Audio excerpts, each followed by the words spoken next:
Salut à tous et bienvenue sur CM Tactical.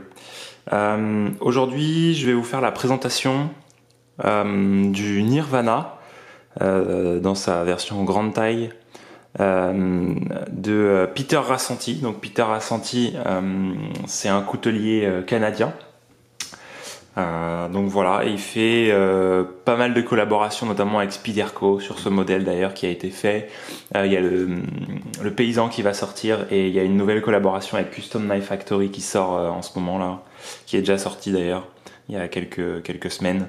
Donc voilà. Donc au niveau du packaging, par contre, on va voir que c'est hyper spartiate. C'est une boîte en carton. Voilà, et sans plus attendre, voilà le couteau. Donc c'est du full custom, c'est entièrement fait à la main. Et on va voir que sa particularité, c'est que c'est un couteau intégral. Alors pour ceux qui ne savent pas ce qu'est un couteau intégral, c'est-à-dire que le manche, la partie du manche, elle est faite en une seule pièce. Il n'y a pas de deux plaquettes comme on pourrait avoir sur d'autres couteaux, enfin sur la plupart des couteaux d'ailleurs. C'est pas deux plaquettes qui sont serrées par des vis, c'est une seule pièce. Donc on voit ici, il n'y a pas de spacer qui rejoint les deux plaquettes, c'est vraiment une seule pièce. Donc là, une seule pièce de titane.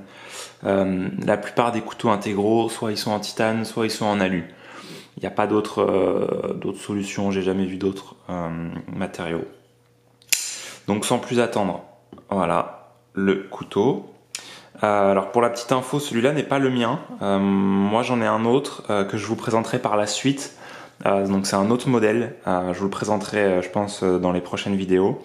Donc celui-là, c'est celui de mon pote Renaud, toujours. Donc encore merci à toi pour ce magnifique prêt. Moi ça me donne énormément envie d'en avoir un. Ce couteau est absolument génial. Donc voilà, donc on va faire un petit tour ensemble d'un peu plus proche. Donc voilà. Alors donc pour le manche, c'est un titane un peu stonewash. Je sais pas si voilà, on se rend un peu compte là. C'est stonewash. Donc voilà, c'est un gris un peu foncé. Enfin, pas un gris clair en tout cas. Ici, on a un clip qui est de la même finition que la lame. Donc c'est un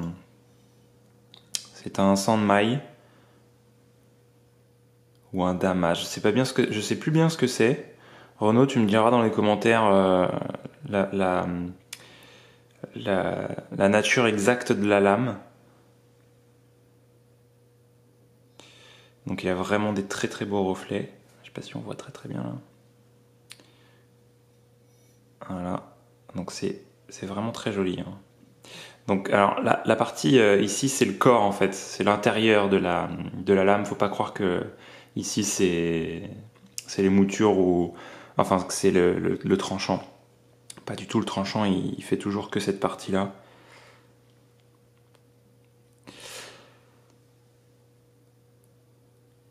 Donc ici on a des serrations pour la prise en main. Donc ça c'est plutôt bien vu. Et ici on a une espèce de faux contre-tranchant. Je sais pas si on se rend bien compte. Avec voilà, on voit un peu les moutures là. Donc voilà, dans le Spider Hole d'ailleurs on voit l'intérieur plutôt en partie satin. Donc c'est vraiment le centre du damas, enfin de la construction de la lame, de l'acier en tout cas. On voit que c'est parfaitement centré, d'ailleurs c'est très joli je trouve dans le hall. Et aussi là, on voit aussi là le trait clair satin, donc c'est plutôt sympa. Et donc le clip, je sais pas si on se rend bien compte, c'est plus léger sur le clip. Voilà, mais en tout cas c'est la même finition que la lame, donc ça c'est vraiment très sympa. Au niveau de l'ouverture et de la fermeture, comme on peut se rendre compte, c'est très très fluide. Donc c'est le système Spider Hole, donc breveté par Spyderco.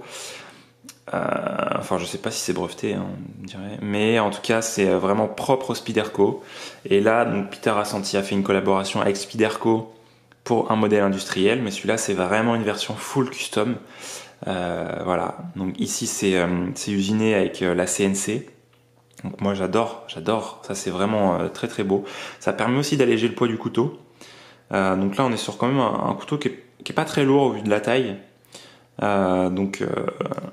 Voilà. Et pour l'ouverture, donc je disais, donc on a cette solution avec le pouce, mais là aussi la solution ici. Voilà. Donc en termes de taille, c'est quand même un couteau qui est assez imposant, mais du fait qu'il soit très fin, que la ligne soit assez fine, c'est pas un couteau qui est trop gros non plus. Je veux dire, c'est pas un couteau qui est trop large, donc il reste largement portable en EDC. Après ça, chacun voit midi à sa porte en fonction des tailles. Moi j'adore la visserie. Ça c'est vraiment... J'essaie de vous montrer un peu plus proche. C'est vraiment une très belle visserie. Donc il y a un point Torx à l'intérieur, donc c'est comme une vis normale. Mais le fait que ça soit un peu triangulaire, c'est assez joli. Et ici, le petit poinçon qu'on voit, en fait, voilà, c'est la vis de butée. Donc quand on ouvre le couteau, voilà, c'est vraiment la lame qui vient buter dessus, mais on voit que c'est parfaitement intégré dans le manche, on sent rien du tout. Donc on voit que c'est vraiment très très bien fini. Et ensuite, derrière, on n'a aucune vis. Ici, on a un petit trou pour éventuellement passer une dragonne. Puis ici, on a un peu de serration aussi pour éventuellement une prise en type up avec un peu de grip ici. Donc voilà, la lame est parfaitement ajustée, ça y a rien à dire. En termes de taille, je vais essayer de le comparer. Alors moi je vais le comparer au plus grand que j'ai. J'ai plus de grands couteaux, mais voilà ce que ça peut donner par rapport au Custom Knife Factory SF Flipper. Donc bon, il est un peu plus long. Mais bon, ça doit vous donner une idée peut-être pour ceux qui ont déjà vu ce couteau-là ou je l'ai comparé dans dans d'autres revues. Donc voilà, un peu ce que ça peut donner en termes de taille. Donc je sais plus combien sur combien on est sur la taille. Si ça intéresse certains d'entre vous, je pourrais vous le dire en commentaire.